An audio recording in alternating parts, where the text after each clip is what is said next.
함께 합독하시죠. 창세기 16장 13, 14절.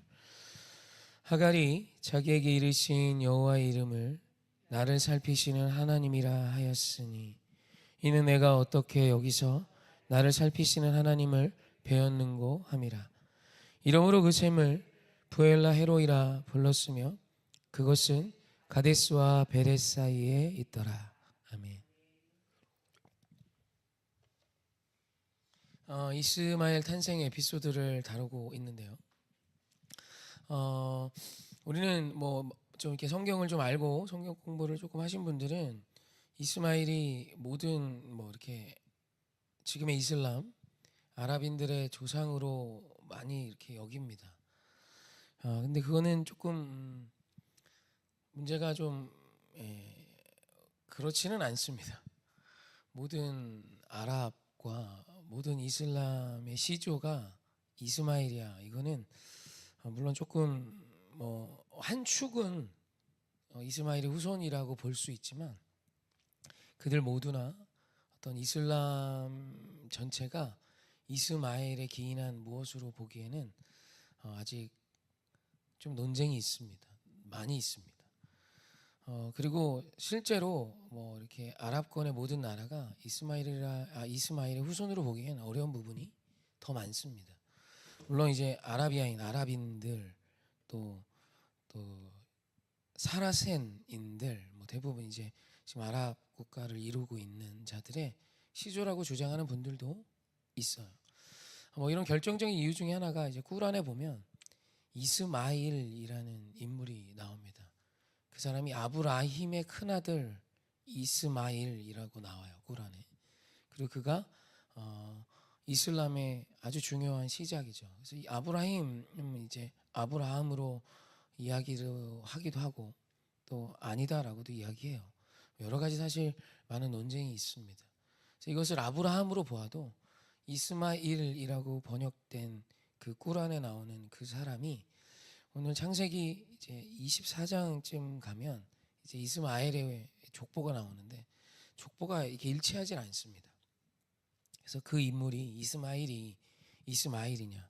물론 이제 그런 차원에서 보면 이제 이슬람의 시작이자 또 이슬람의 근간이었던 사람이 이스마일이고 그 이스마일이 이스마일이라고 이야기한다면 좀 이슬람의 시조로 이야기하는데 큰 영향력을 줄 수 있는데 그것 또한 사실 논쟁에 있습니다.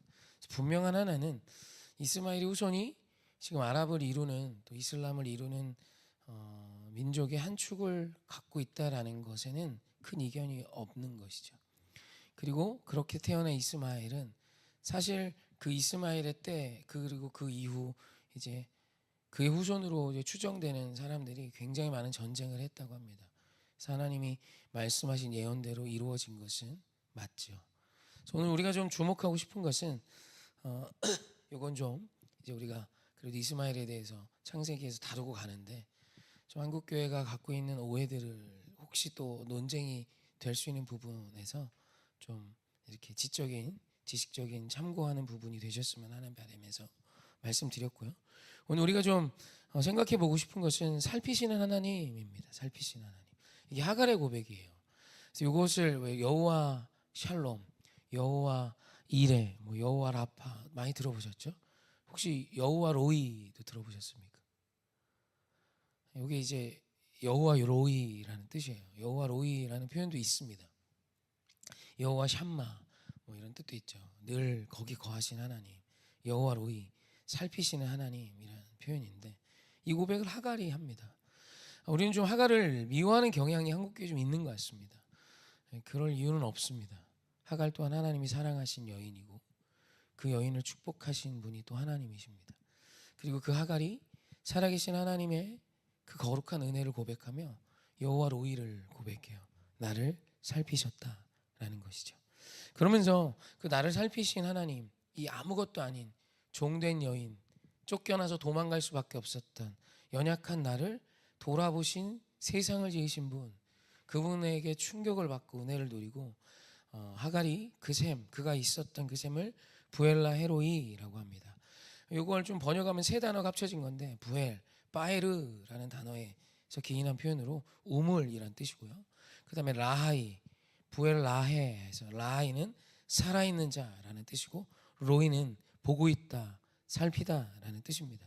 그래서 이 단어를 이렇게 좀 세 가지로 해석을 합니다. 첫 번째는 하나님을 보고도 살아있는 자의 우물. 지금 하갈이 하나님을 만났어요. 하나님의 사자를 만났죠. 명확히는 말씀 그대로를 보면. 근데 내가 살아있단 말이에요. 죄인된 내가 하나님의 사자를 보고 살았어. 그래서 하나님을 보고도 살아있는 자의 우물이란 뜻으로 부엘라 에로이를 해석하기도 하고, 두 번째 해석은 나를 보시는 살아계신 하나님의 우물이란 표현으로 해석하기도 하고요. 세 번째는 하나님을 보고 새 생명을 얻은 우물이라고도 해석을 합니다. 물론 두 번째가 가장 많은 지지가 있는 해석입니다. 나를 보시는 살아계신 하나님의 우물. 그래서 여호와 로이, 나를 살피시는 하나님이라는 이 표현을 사실 오늘 좀 우리가 가지고 갔으면 좋겠어요. 그분이 오늘 우리를 보고 계신다는 거예요. 사람이요, 백문이 불여일견이라는 표현이 있죠. 아무리 100만 마디의 말을 100마디를 들어도 한 번 가서 보는 것만 못하지 라는 뜻입니다. 인간도 듣는 어떤 것보다 보는 게 훨씬 더 명확하죠. 그래서 시각적으로 본다라는 건 엄청나게 확실한 정보를 얻을 수 있는 아주 중요한 기관입니다. 그래서 인간의 눈으로도 무언가를 가서 직접 본다는 건 굉장히 큰 영향력이 있죠. 그런데 우리 하나님이 보고 계신다라는 것은 인간이 보는 것과 차원이 다릅니다. 인간은 눈을 뜨고 보아도 코가 베어갈 때도 있고, 우리 마술사들 마술하는 거 보면 두 눈 크게 뜨고 보고 있는데 기가 막히게 속고 있죠. 그리고 우리 유명한 영화 대사 있죠. 손은 눈보다 빠르다. 뭐 그렇게 해서 사람이 보는 눈은 연약함이 많죠.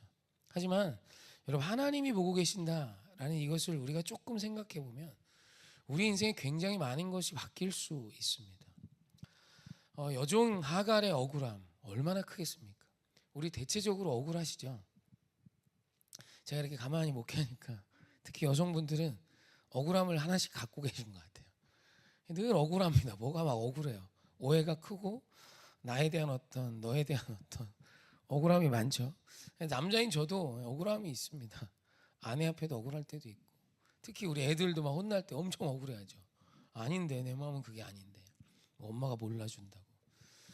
여러분들, 이 억울함의 문제는 성경에서도 굉장히 깊이 있게 다룹니다. 그래서 어떤 구분 판결에 대해서 하나님이 굉장히 진노하세요. 특히 우리나라는 부자와 가난한 사람이 싸웁니다. 가난한 사람이 옳죠? 목사와 성도가 싸웁니다. 성도가 옳죠? 성경에 그런 기록이 있습니다. 가난한 자의 판결 앞에 이렇게 가난한 자의 판결을 명확하게 할 것을 지시하세요.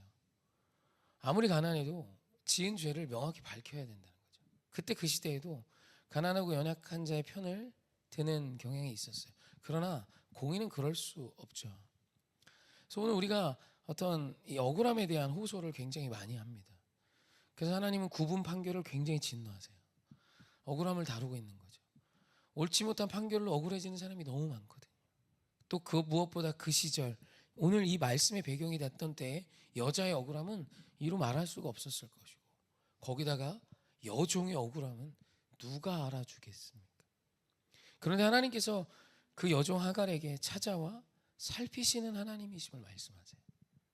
이게 뭘까요? 하나님은 놓치지 않으십니다. 하나님은 아세요. 우리의 모든 것을 아십니다.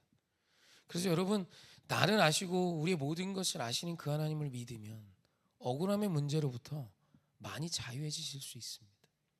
조금 억울하셔도 하나님이 아심을 믿고 지나가실 수 있었으면 좋겠어요.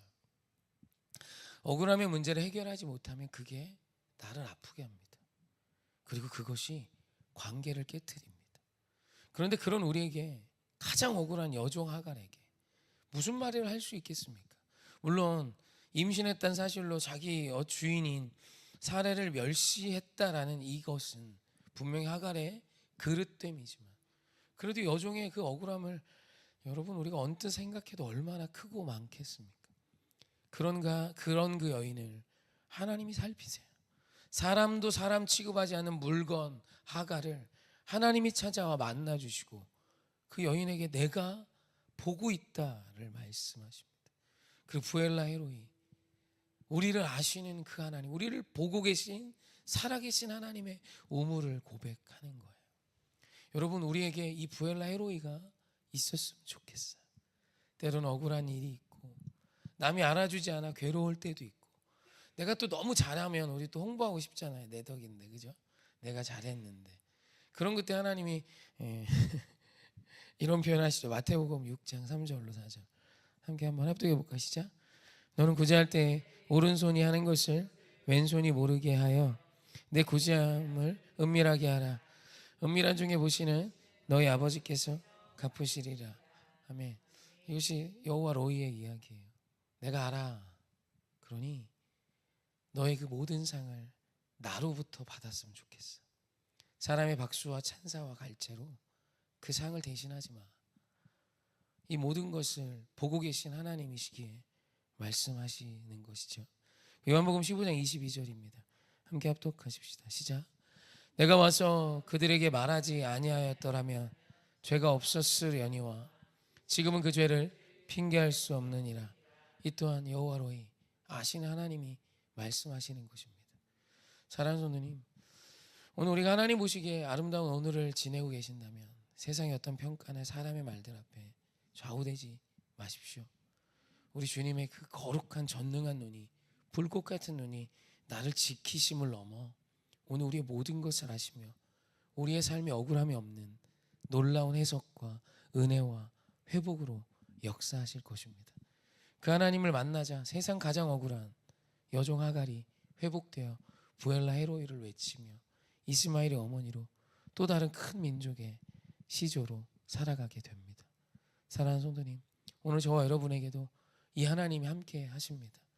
오늘 우리 인생에 때로는 감당할 수 없을 만큼 답답하고 억울한 일이 찾아왔었을 때에 사신 하나님의 약속하신 주님의 그 살피시는 하나님의 약속을 믿고 오늘도 힘있게 찬송하며 기뻐하며 지날 수 있는 저와 여러분이 되시기를 주님의 이름으로 축원하고 축복합니다.